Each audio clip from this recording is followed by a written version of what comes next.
एखाद्या क्षेत्रात जर कोणी उतरायचं ठरवलं आणि त्यांच्या पुढच्या पिढीनं पण तेच करायचं ठरवलं, तर मित्रांनो अशी उदाहरणं आपल्याला काही ठिकाणी बघायला मिळतात. पिढ्यानपिढ्या तोच नाद जपणार आहे. काही कुटुंब आपल्याला बघायला मिळतात. असंच कुटुंब आज आपल्याला बघायला मिळणार आहे. मित्रांनो, आज आपण आहोत शेंदुरजणे, तालुका वाई, जिल्हा सातारा या ठिकाणी. आणि आपल्यासोबत आज आहेत खिल्लार प्रेमी, खिल्लार संवर्धन करणारे जितू नवले. तर पहिल्यांदा मला तुमचा एकदा परिचय द्या. जितेंद्र विजय नवले, तालुका वाई, जिल्हा सातारा, मुक्काम पोस्ट शेंदुरजणी. मला सांगा की आता हे खिल्ला क्षेत्राची तुम्हाला आवड कधीपासून आहे? खिल्लार क्षेत्राची आवड माझी ही तिसरी पिढी. बरं. आमच्या आजोबांपासून पणजोबांपासून ही आपल्या घरात बैल पहिल्यापासून, आणि पहिली बडाव बैल होती बरं. आपल्या घरी शेती कामाची. बरं. आणि हे वळू क्षेत्रात आम्ही 7 वर्ष झालं आत्ता आहे. 7 वर्ष रनिंग आहे आपल्याकडे. आता हे वळू क्षेत्र ते निवडताना आता तुम्ही तुमचं शिक्षण वगैरे काय झालं? शिक्षण माझी 10वीत झाली. बरं. मग तिथून पुढे शिकण्याचा वगैरे निर्णय घेता तुम्ही? नाही, ह्याच्यामध्ये मी मुंबईत होतो. बरं. कोरोनापासून मग गावी राहिलो ती इथेच. मग बैलांची जी पहिल्यापासून बैलांमध्येच होतो आम्ही. पण शिक्षण जसं 10वी झाली त्या निमित्तानं म्हणलं कुठेतरी कामाचं नियोजन व्यवस्थित होईल, त्या हिशोबावर आम्ही मुंबईत गेलो. पण काही जुळलंच नाही कामाचं आपलं. मग मी गाडीवर ड्रायव्हिंग करायचो. मग तिथून मग कोरोनामध्ये लॉकडाऊन होतं, त्याच्या ह्याच्यात मी गावाला राहिलो. तिथून मग वडिलांच्या सोबत राहून आपलं शेतीची एक बैल घेतला होता, आंडू. त्याच्यावर जी आपली सुरुवात झाली ती आत्ता मग बऱ्यापैकी आंडू बैलच वळूसाठी ठेवली आपण. आता तुमच्या दावणीला कोण कोण आहे? आत्ता हा पैलवान आणि तो सर्जा. पैलवान आणि सर्जा. पैलवान आणि सर्जा. पैलवानची खासियत काय, काय वैशिष्ट्य आहे त्याची? वैशिष्ट्य म्हणजे तो मडळसनाळ काम्या. बरं. त्याचा मुलगा आहे. बरं. हां, आत्ता घेतलाय आपण. तिसरा दात लावलाय बैलानं. बरं. लाईन कोणती आहे ती? मडळसनाळ काम्या. बरं. चा मुलगा. हां. बैल गाई भरण्यासाठी चालू आहे. किती गाय भरल्या आतापर्यंत? ह्याला घेऊन आपल्याकडे आत्ता 1.5 महिना झाला. 1.5 महिना झाला. हां, एक 46 गाई झाली त्याची. 46 गाय झाली. 46 गाय भरली आपण. तुम्ही आत्ता खरेदी केले, मला सांगा की खरेदी करताना काय बघितलं त्याच्यामध्ये? खरेदी करताना जेणेकरून बैलाचा महत्त्वाचा राग. बरं. बैलाला म्हणजे नाही का आपण म्हणतो नाही गरम. बरं. ती त्याच्यातलं आहे. त्याच्यावर मग त्याची आपण खरेदी केली. आणि महत्त्वाचं म्हणजे त्याचं जो राग आहे ती बैलाचा डोळ्यातच दिसतोय, नाही का. बैलाचं म्हणजे कुठं त्याला गालबोट लागायसारखं असं म्हणजे कोंब भोवरा असलं काहीच नाही त्याला. सगळा जिथल्या तिथं ते बघून आपण बैल घेतला. तर रयत्नासाठी गाय आणल्यावर जे गायवाले असतात त्यांची काय अपेक्षा असते? कशा प्रकारचा वय असावा त्यांना? त्यांना असं वाटतं की बैल थोडासा रागीट असावा. बरं. पायाचं स्ट्रक्चर, छाती असावी बैलाला, पाय मजबूत असावत, बैलाचं बॉडी लँग्वेज जरा स्ट्रॉंग असावी, हेच त्यांचं हे असतंय. आणि दुसरा कोणता आहे म्हटलं आपल्या दावणीला? तो पलीकडचा जो आहे तो मेथवडे सर्जाचा मुलगा. बरं. त्याचं बी नाव सर्जाच आहे. बरं. तो निवर्गी लाईनमधून येतो. बरं. हां. त्या लाईनची वैशिष्ट्य काय आहेत? तो पण बैल असा म्हणजे रागीटच आणि हातापायाला मजबूत बैल. त्याचा भाऊ जो आता शर्यत क्षेत्रात चांगला पळतोय, बरं, नितीन आबा शेवाळे, त्यांचा भावऱ्या, बरं, त्या बैलाचा भाऊ. बरं. आता किती पैदा झाले असतील त्याच्या आत्ता बघा आपल्याकडे घेऊन बैलाला वर्ष काहीतरी तुम्हाला सांगतो 30 जूनला त्या बैलाला वर्ष होईल. बरं. आत्ता त्याच्या 11 गाया वेल्या, म्हणजे आपल्याकडे वर्ष नाही झालं त्याला येऊन. बरं. 11 गाया वेल्या, त्यातल्या 9 गायांना खोंड झाला. बरं. आणि 2 गायांना कालवड झाली. जे वासरं झाले त्यांना ती कशा प्रकारची? 8-8 वासरं एकदम स्ट्रॉंग झाली ती. 8-8, 9-9 दिवसाची वासरं आहे ती. आत्ता झाल्यात ह्या महिन्यात. अजून त्यांचा रिझल्ट आपल्याला 1-2-2.5 महिन्यात चांगला कळेल. म्हणजे ज्यावेळेस त्यांचं थोडंसं बाळसं येईल खायचं, आईचं दुधाचं ह्याचं, त्यावेळेस वासरं आपल्याला 2.5-3 महिन्यात नक्की कळतील. आणि वासरं तर आत्ता जन्मताच म्हणजे ज्यांनी आपल्याकडून गाई भरवून नेल्यात तिथे लोक खुश आहेत. त्यांनी स्वतःहून फोन करून सांगितलं की वासर अशा पद्धतीचं आपल्याला झालंय जसं पाहिजे तसं. त्याच्यामुळं मग आम्ही पण म्हणलं बरं हाय आपली म्हणजे बैलाच रिझल्ट व्यवस्थित. एका ठिकाणी आपण बघतो की गायींना सिमेंट्सने भरलं जातं आणि एका ठिकाणी ब्रीडिंग थ्रू भरलं जातं, म्हणजेच वळूनद्वारे. तर गायींसाठी कोणतं योग्य आहे तुम्हाला वाटतं? आता सिमेंटचं म्हणलं की तुम्हाला डॉक्टर लोक येणार म्हणणार तुम्ही गायवाली काय म्हणणार आम्हाला सिमेंस भरा. हम्म. डॉक्टरांनी नक्की भरलंय कुठलं ब्रीड आहे हम्म. ते तुम्हाला काहीच माहित नसतं. गायला सिमेंस भरणार आणि जाणार. हम्म. तसं तुम्ही ज्यावेळेस गाय बैलाकडे घेऊन येतात त्यावेळेस तुम्हाला कळणार नक्की बैल भरलाय तुमच्या डोळ्यासमोर. हम्म. मग ते बैलाचं स्ट्रक्चर तुमच्या डोळ्यासमोर येणार. हम्म. त्याचा म्हणजे जो आपण सांभाळ केलाय हम्म. तो त्या डोळ्यासमोर येणार. आणि तसंच त्यांच्या नशिबानं गायला एखादा खूण झाला तर म्हणजे नाही का हम्म. असं. आता त्याच्यामुळं वळूच भरावा शक्यतो. ज्यांच्याकडे केल्यावर गायी आहेत हम्म. त्यांनी आपला वळूच भरावा हम्म. असं. म्हणजे ब्रीडिंग करणं भरपूर महत्वाचं आहे इथून पुढं. भरपूर महत्वाचं आहे. जर एखाद्याला कालवड झाली हम्म. तर कालवडीची मागणी असते का? भरपूर मागणी. हम्म. कालवडीला आता कसं झालंय आपल्या देशी गोवंश वाचवायचं जसं म्हणजे नाही का हम्म. आपल्याकडे सगळीकडे चाललंय. हम्म. जसं प्रत्येक घरात एक खिलार गाय असावी हम्म. असं मग आता बऱ्यापैकी सगळीकडे झालेलं आहे आणि होत चाललंय ते हम्म. की प्रत्येक घरात एक तरी गाय ठेवायचा प्रयत्न लोकांचा चालू आहे. हम्म. जे माग हे झालं होतं नाही का गायी पण देत होती, शर्यत क्षेत्र बंद होतं, हम्म. त्याच्यामुळं गायींवर एवढं कोण लक्ष देत नव्हतं खिलार गायी. हम्म. पण आता जसं शर्यत क्षेत्र चालू झाले हम्म. त्याच्या हिशोबानं ह्यानं माणसं आत्ता बऱ्यापैकी गायींचा सांभाळ करायला लागल्यात. एक एक दोन दोन गायी ठेवायला लागल्यात. हम्म. मला सांगा की ज्यावेळेस आपण बघितलं की मध्ये बंद होते बैलगाडी शर्यत वगैरे बंद होते त्यावेळेस मागणी होती का आणि त्यावेळेस तुम्ही कसा संयम ठेवला? तर ज्यावेळेस ते शर्यत क्षेत्र बंद होतं बरं. त्यावेळेस म्हणजे माणसं गायी विकायची, बैल पण अशी चांगली चांगली विकायची, हम्म. ठेवत नव्हती लोक. हम्म. कारण की म्हणजे ते संपल्यातच जमा होतं थोडक्यात. बरं. पण आपलं नशीब देवाचं काय म्हणायला लागेल साथ, हम्म. त्याच्यामुळे ते सर्व व्यवस्थित चालू झालं हम्म. आणि जे मोडलं होतं हम्म. ते पुन्हा जोडलं गेलं. दररोज आता यामागे भरपूर मेहनत असते. मला सांग की चारा वगैरे त्यांना काय असतो, खुराक कसा असतो? आता बैलांना आपला 2 टाईम प्रति बसतो. बरं. मक्का आहे, हम्म. कडबा कुट्टी हम्म. आणि आपला हत्ती घास असं मिक्स खाद्य असतं त्यांना. हम्म. आणि सकाळ संध्याकाळ रेतीबामध्ये आपलं शेंगदाणा पेंड, मक्का भरडा आणि गव्हाचं पीठ. त्यासोबत त्यांची मेहनत काय काय केली जाते? मेहनत व्यायाम? म्हणजे आपण ह्याला सकाळ संध्याकाळी 1-1.5-2 किलोमीटर बैल चालवतो. बरं. आपली रस्त्याला इकडून तिथून थोडंसं डोंगरापर्यंत न्यायची आणायची. हम्म. त्यांचा व्यायाम हा राहतो एक टायमिंगला, सकाळी किंवा संध्याकाळी. हम्म. पण त्यांना आम्ही नेतोच बाहेर. हायेस्ट एका आठवड्यात साधारणतः किती गाया भरलेत? आता कालच 27 तारीख ह्या बैलाच्या 5 गायी आणि त्याच्या 2 झाल्या, 7 गाया झाल्या कालचाच दिवस. बरं. असं झालं. सर्जाच्या काल 2, त्याला आम्ही बाहेर नेत नाही, त्याला लय भरपूर मागणी घरपोचला. हम्म. पण त्या बैलाला आम्ही बाहेर घेऊन जात नाही, सर्जाला नेत नाही बाहेर. म्हणजे त्या बैलाला का आम्ही तिघं बी पाहिजे बाहेर हम्म. गाय भरवायसाठी. ऐकत नाही का? ऐकत नाही, जरा मस्ती करतो बाहेर. हम्म. हम्म. हम्म. त्याच्यासाठी त्याला घरपोचला म्हणजे थोडक्यात घरीच असतो तो. हम्म. हा बैल आपला कंटिन्यू बाहेर असतो. आता ब्रीडिंग करायचं म्हटल्यावर एखादा वय भरायचं म्हटल्यावर पहिल्यांदा तर जे गायी भरायला येणार असतील तर ते बघतात की रेट कसा ठेवलाय. तर रेट कसा ठेवलाय तुम्ही? आपला इथं घरी जर आले शेंदुर्जनमध्ये बरं. तर आपण 1000 रुपये घेतो. हम्म. आणि वाई तालुक्यात जर असेल घरपोचला हम्म. तर 1500 रुपये घेतो. हम्म. आणि अदर समजा तुमचं कोरेगाव असेल किंवा सातारच्या पुढं कुठं हम्म. तर आपण त्या रूटनुसार पेमेंट घेतो. हे रेट तुम्ही ठरवताना कसे ठरवले आणि तुम्हाला ते परवडतात का रेट? परवडतात का म्हणजे आता बघा एखादा समजा साताराच्या पुढे एखादी गाय आहे, हम्म. त्या मालकाची इच्छा असते की हा बैलच भरायचा आहे. हम्म. समजा तो म्हणत त्याची इच्छा असून पण आपण जर समजा थोडंसं नाही का पेमेंटसाठी जर मागं पुढं बघितलं हम्म. तर त्यांची ती इच्छा म्हणजे पेमेंटसाठी ती काय म्हणणार जास्त होतंय त्याच्यामुळे नको. हम्म. त्यामुळे आपलं 100-500 वाढवून घ्यायचं आणि जायचं आणि गाय भरून यायचं. हम्म.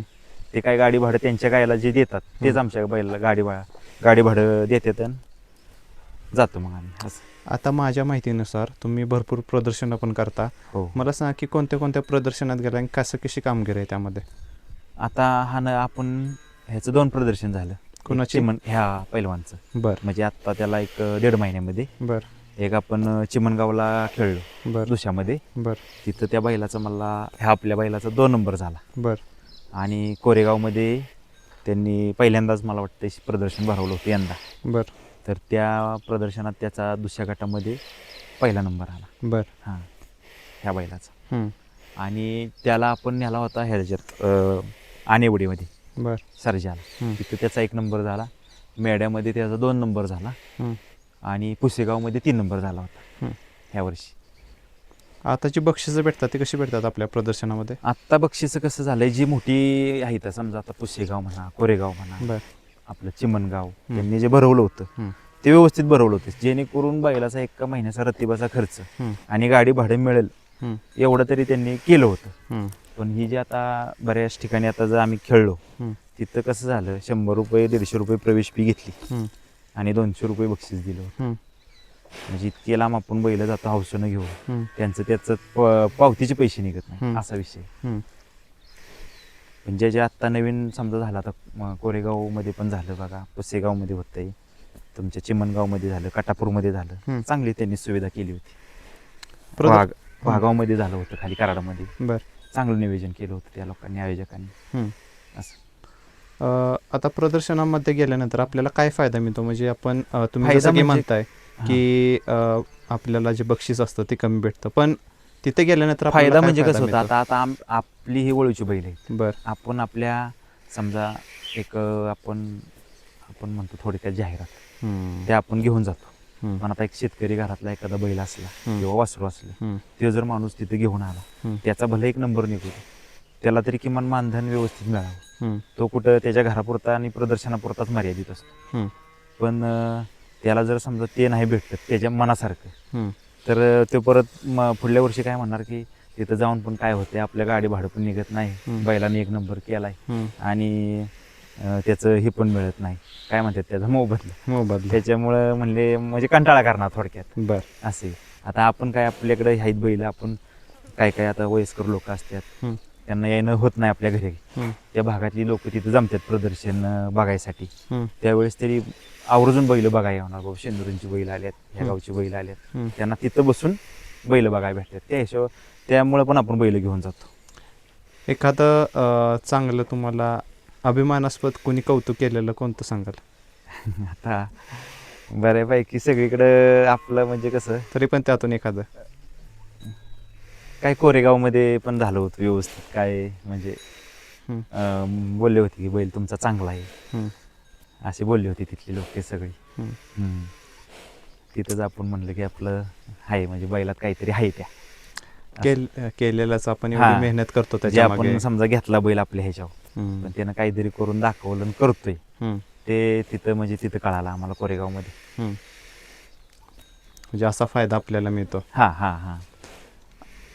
आता मला सांगा की आपण हे वळू क्षेत्र बघतोय, तर काही जण या क्षेत्रामध्ये नवीन येतात, एखादा वळू खरेदी करतात आणि गायी भरायला सुरुवात करतात, त्यांच्याकडून कोणत्या चुका होतात आणि तुमच्याकडून सुरुवातीला कोणत्या चुका होत होत्या? आमच्याकडून चूक म्हणजे कसं झालं, बैल म्हणजे वळू क्षेत्रात आपण जसं आता शिरलोय का नाही, एक 7 वर्ष झालं, अजून आपल्याकडून कुठल्या गाईला किंवा बैलाला धक्का लागला, म्हणजे अशी चूक कुठली झाली नाही की गाय भरताना किंवा बैली करताना. आणि आपण जे म्हणतो आता नवीन एखादा त्या क्षेत्रात येणार आहे, त्यांना विचार करून असा बैल व्यवस्थित घेऊन नाही का हे करून आपलं सावधगिरीनं आपलं वळू सांभाळावं आणि गाय पण भरावी, जसं आपलं तसं दुसऱ्याचं पण समजलं पाहिजे, जेणेकरून समजा गाय असते, 1-2 गायबरोबर माणसं येतात, त्यांची पण काळजी घेतली पाहिजे. गाय ही मुक जनावर आहे, ती काय सांगून आपल्याला हे करणार नाही, त्याच्यामुळे सावधच राहिलं पाहिजे त्यांच्यापासून. आता एखाद्या गायीला रेतन करण्यासाठी मला सांगा की ते वळू निवडताना कसे निवडतात? म्हणजे जे नवीन येतात तुमच्याकडे तर ते कसे निवडतात? आत्ता निवडची लाईन म्हणजे कसं झालंय, बैलाला नेमका म्हणजे जास्त पल्ला असावा, वशीन, नाकाची नळी, बैल जिथले तिथं ही जी पोळी म्हणतो आपण गळवण, हे अजिबात नसावं असं नाही का, असं बैलाला जिथले तिथं चौक बीक व्यवस्थित, पाय मजबूत, नक्कीला काळा असावा, जास्त करून असं लघवीची जागा म्हणतो आपण बेंबाट, ते पण लय नसावं, आपण ते शेपूट गोंडा म्हणतो काळा आणि टाचलांडा असावं शेपूट, असं. साधारणतः एका दिवसात किती म्हणला तुम्ही, हायेस्ट किती भरता गाय? ह्याच्या 7 गाया झाल्यात एका दिवसात, आणि सर्जेच्या 4. आणि जर समजा एका दिवशी जास्त आले तर तुम्ही कसं नियोजन करता? काय करतो, ज्या वेळेस आपल्याला फोन येतात की बाबा आम्ही येतोय आज, जर आपल्याला वाटलं आता 4-5 होत्यात, तर मग आपण सांगायचं बाबा आज 5 गाया झाल्यात, पण तुमची गाय जर आजच हिटवर आली असेल किंवा काल, तर उद्या सकाळी आपण भरूया, असं सांगून होतं ॲडजस्ट, ते काही अडचण येत नाही. पण आता काय झालंय, लोकांना माहिती आहे की आम्ही आता घरीच असतो कंटिन्यू, बरं. त्याच्यामुळं न फोन करता पण डायरेक्ट आपली घरी येतात. हां. असं आहे, त्यांना माहिती आहे आमच्यातल्या दोघा तिघांपैकी कोण नाही कोणतरी घरी असणार, त्याच्यामुळं फोन नाही केला तरी बिनधास्त लोक आता घरी येतात. आता तुम्ही जसं की म्हणतायत लोक डायरेक्ट घरी येतात. हां. आता मला सांगा की गायी भरल्यानंतर मग तुम्ही त्याचा डेटा वगैरे कसा ठेवता की आपण या गायीला आज भरलं? आपल्याकडे एक तर मोबाईलला रजिस्टर आहे बरं. आणि एक वही आपण केली आहे. हं. त्या मालकाचं नाव, गाव, हं. त्यांचा मोबाईल नंबर आणि बैल कुठला भरलाय हं. त्याच्याच पुढं हं. आणि डेट असं हं. पूर्ण डाटा राहतो माझ्याकडे. हं. ज्यावेळेस त्यांनी 1 वर्षापूर्वी जरी विचारलं आपल्याला बरं. की आपण गाय भरली, आपल्याला तारीख समजा, त्यांनी नुसतं गाव नाव सांगितलं हं. तरी त्या नंबरवर आपण त्यांना लगेच सांगणार तुमची ह्या तारखेला गाय भरली, हं. एवढे दिवस झाले, हं. थोडीशी काळजी घ्या असं. पण काही ठिकाणी काय होतं की आपण गाय भरतो पण ती गाभण राहत नाही, असे प्रश्न येतात का कधी? भरपूर झाल्यात. मग त्यावेळेस कसं असतं? आमच्या मित्रांचीच एक गाय आहे, बरं. कवठे गावातली. बरं. त्या गायीला एक साधारण मला वाटते सातारा जिल्ह्यातले सगळे ओळख झाले होते. पण तो वैयक्तिक त्या गायीचाच प्रश्न असणार आहे की घाबरायला ताप देत होती. पण काय काय गाय असते त्यात बाबा, समजा एकदा भरली, एकदा उलटली, समजा दुसऱ्यांदा राहते असं. पण त्या 1-2 गायांचा विषय असा आहे की त्यांना सिमेस भरून पण राहिल्या नाहीत आणि बैल भरून पण राहिल्या नाहीत, म्हणजे त्यांचा तो वैयक्तिकच प्रॉब्लेम आला असं. कोणत्या सीझनमध्ये जास्त त्रास होतो म्हणजे त्यांना? आता हे कसं झालंय, ह्या उन्हाळ्यामुळं पण थोडंसं बैल जास्त दगावली. आपला पण एक बैल आत्ता वारला, तो बाजी म्हणून, तो पण बैलाचं हे झालं, 1-1.5 महिना झाला तो बैल वारला. त्याच्यामुळे थोडीशी जास्त काळजी उन्हाळ्यातच घ्यावी. साधारणतः काय कारणे असू शकतात? म्हणजे वैद्यक क्षेत्रातील बघतो की आपण कधी कधी जास्त गाय भरल्या जातात त्यामुळे पण त्यांना त्रास होतो. हो तसं होतं, पण आता कसं झालंय आपल्याकडे थोडंसं गायींचं प्रमाण कमी. बरं. जे कर्नाटक खालच्या साईडला जे जास्त प्रमाण आहे तिथं 10-10, 8-8 गायी म्हटलं तरी दिवसाला होते. पण आपल्याकडं प्रमाण कमी. आता कसं झालंय आपल्याकडं 2-3 बैल असल्यामुळं 1-2 गायी भरल्या तरी ॲडजस्ट होऊन जाते. पण तिथं खालच्या भागात कसं होतंय, जो बैल असा मोठ्या मापाचा किंवा असा स्ट्रॉंग वाटतो त्या बैलाला थोडासा लोड होतोच तिकडं, मग ती काय 8 नाही 10 गाया म्हणलं तरी भरतात आणि तोच त्यांना कधी कधी प्रॉब्लेम होतो कवचित एखाद्या बैलाला. नाहीतर शक्यतो आता भरपूर बैल अशी आहेत की नाही अजून, म्हणजे त्यांच्या केसाला धक्का नाही थोडक्यात. आतापर्यंत आपल्या दोन्हीला कोणते कोणते वळ झालेत? सुरुवात आपली राणा म्हणून एक बैल होता आपल्याकडं. बरं. आमच्या बंधूंनी खरेदी केला होता. बरं. त्यांनी विकाय काढला. त्याच्यानंतर तो मला म्हणला तू हा बैल घे माझ्यापासून. मग तो बैल आपण घेतला, खरेदी केला त्याच्यापासून. बरं. आणि त्या बैलापासून आम्हाला म्हणजे ही लागली, ओढ लागली. मग त्याच्यानंतर तो बैल च्या पाठोपाठ तो बैल घेतला, सर्जा घेतला.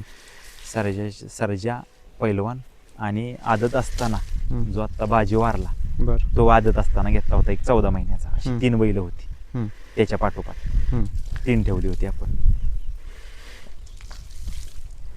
आणि हा तुम्ही जो नाद आहे तो पिढ्यानपिढ्या जपत आहात आणि दुसऱ्या क्षेत्रात न जाता तुम्ही या क्षेत्रात राहण्याचा निर्णय घेतला सगळा. मी आत्ता म्हणजे कसं झालं होतं, आमच्या घराला हा नाद असल्यामुळं मी पण ह्या क्षेत्रात थोडासा म्हणजे हे गेल्यापासून मला हाच नाद लागला.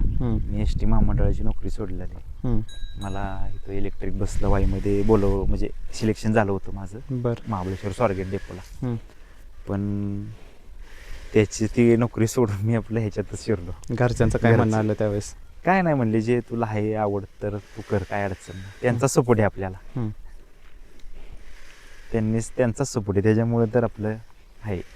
तुमचं एकदा नाव वगैरे सांगा. विजय बाळकृष्ण नवले. तुम्ही सांगा की तुमच्यापासून हा नाद आता जितू दादापर्यंत पोहोचला आहे, काय सांगाल याच्याविषयी आणि तुम्हाला कसा याचा नाद लागलेला सगळा? नाद म्हणजे असं आहे, आमचे आजोबा वडील ते पहिल्यापासून म्हणजे घरानेच आमच्या बैल सांभाळण्याच्या ह्याच्यात होतं. बरं. आणि त्यांच्याबरोबर असताना मला बी त्या बैलांचा म्हणजे वड लागली त्या कामाची. काय आता असता असता त्या पायऱ्यात उतरल्यापासून सगळं आपलं संगोपन हे जिथले तिथे व्यवस्थित पायरी व्यवस्थित दिसायला लागली.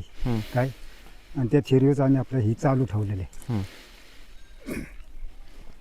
तुमच्या वडिलांना कसा नाद होता याचा? आणि तुम्हाला त्यातून कसं नाद लागला, त्यांच्यावर काय काय करायचं तुम्ही त्यावेळेस? त्यांच्याबरोबर आपलं शाळा शिकत हे करत सुट्टी दिवशी आपलं मदत करायची त्यांना रानामाळात. बर. शेती बैल काम असायची, हं, बैल चालवायची ही करायची. हं, काय हं. अशा पद्धतीने आपलं जायचो आम्ही सुट्टी दिवशी रानात. मला सांगा की आता जे जितू दादांना पण याचा नाद लागलाय म्हणजे तुमच्या मुलाला, हं. काय सांगाल याच्याविषयी? आणि जसं की तो म्हटला की त्याने नोकरी सोडण्याचा पण निर्णय घेतलेला. कसं आहे, नोकरीला होताच तो, पण ह्या कोरोनामध्ये सगळे गडबड व्हायला लागली नाही लोकांची यांची हं, लॉकडाऊनमध्ये. हं, त्यामुळं मुंबईला होतं ते आम्ही बारक्या मुलाने मी विचार केला, म्हटलं घ्या त्याला बी इकडं आपलं बोलून शेनी हं. गावाकडे हं, काय असेल ते आपलं सगळे विचारानं बघू काय असेल तसं. हं, त्या पद्धतीत बोलून घेतलं ना, मग इथंच आपलं हे केलं. 4-5 वर्ष कंपनीत काढली त्यांनी. बर. कंपनीत काढून परत हे बैलांचं बडाव बैल होते, ती बडाव बैल ऐकले ना, वळू बैल असल्यामुळे त्या बैलापासून आम्हाला म्हणजे वडच लागली त्या कामाची. लोक आपल्या दारात यायची, ती काही पैशासाठी करायचं नाही काय नाही, पण 4 लोक आपल्या बैल असल्यामुळे दारात यायला लागली हो, हं, बघायला हे करायला धराय. हं, त्यामुळे त्या गोष्टीची वडच लागली. एक तिथं 2 तिथं 3 बैल केली हं. काय. आणि तो आता 1.5 महिना झाला तो बाजी वारला बैल. बर. आता हे चालवलं आपली 2 ठावलेतच आहेत. हं, थोडं पाठी बघू काय सीजन जसा येईल तसा वाटलं तर घ्यायचा तिसरा. म्हणजे घेण्याची पण आता तयारी तुमची चालू आहे. हो हो. तुमची साधारणतः शेती किती आहे? शेती नाही आपल्याला लय. बरं. 2-2.5 एकर जमीन आहे. बर. शेती नाही लय. मग त्यामध्ये काय काय पिकवलं जातं? काय आपलं हे आता जनावरांसाठी 1-2 वावरं ठेवले तर त्यांच्या खाद्यासाठी. हं, बाकीची 1-2 आपले आहेत ते ज्वारी गहू कुठे असं सोयाबीन ही सीजनला करायचं. हं. अशा पद्धतीत करतो ते. मला सांगा आता तुमच्या अनुभवातून पैलवान आणि सर्जाविषयी तुमचं मत सांगा. सर्जा आम्ही आणल्यापासून हं, जो बैल आणल्यापासून आमची म्हणजे चाकूर जी म्हणतात हं, ती रितशीर चालू झालेली आहे. हं, आणि ते आणल्यावर त्याला लोड म्हणजे गाया भरपेट यायला लागल्या. परत मग आम्ही दुसरा बैल आणला, हं, तो 1 महिनाभर ठेवला. परत घरचा बैल चालू झाला, तो बैल दिला आम्ही काय हं, सोन्या म्हणून. हं, आता तो भाजी चालू झाला की रनिंग गायांचं वाढलं गेलं आपल्याकडे. हं. मग परत ह्या भाऊभावाने विचार केला आपल्याला तिसरा बैल शोधून आणलाच पाहिजे. हं, मग हा पैलवान आणला बघा. हं. अशा पद्धतीने ठेवले चालू. पैलवान कुठून आणला? स्वप्नील मधन्यांचं का? चालेल दादा, तुम्ही आता मला सांगा की या क्षेत्राकडे सगळ्यांनी कसं बघितलं पाहिजे? म्हणजे आपण बघतो की एका ठिकाणी सिमेंस करून गाय भरल्या जातात, तर वळू क्षेत्राकडे काय यायला पाहिजे आणि गाय वळूकडूनच का भरली पाहिजे? एकदा तुमच्या मते सांगा. कसं आहे, वळू क्षेत्रात म्हणजे आता जनावरं जे नामांकित आहेत ना, हं, हे जर आपण गायला जर भरावली तर पाहिजे असलं जावपो होणार. हं, 5-6 महिने आपलं सांभाळलं तरी ते दिशी लावल्यागतच आहे ना. शेतकऱ्याला एखाद्या खोंड जर झाला एखाद्या गायला हं, ते दिशी लावल्यागतच आहे. 4-5 महिने आपलं सांभाळलं तरी हं, ते दिशीच तयार झाल्यागत आहे. हं. म्हणून शक्यतो शेतकरी बंधू वळल्यातच आता या वळू क्षेत्रात गाय भरवण्यासाठी. चालेल दादा, धन्यवाद तुम्ही संपूर्ण माहिती दिल्याबद्दल. हं. आणि तुमची जी इथून पुढची वाटचाल असणार आहे त्याबद्दल पण शुभेच्छा. हं. आता नवीन खरेदीचं कसं नियोजन चाललंय सांगा? आणि कुठले नंदी बघितलेत का आतापर्यंत? अजून नंदी काय बघितल्या नाहीत, पण असं बघण्यात ह्याच्यात आलं तरी आपण त्या पद्धतीनं करणारच आहे खरेदी. हं, हं, हं, हो, वस्तू तशी भेटली की आणायचंच हं, हं, हं. असं. चालेल, लवकरच अजून एक टॉपची खरेदी आपल्याला दावणीला दिसणार आहे. हा. दादा धन्यवाद तुम्ही माहिती दिल्याबद्दल. धन्यवाद. हं.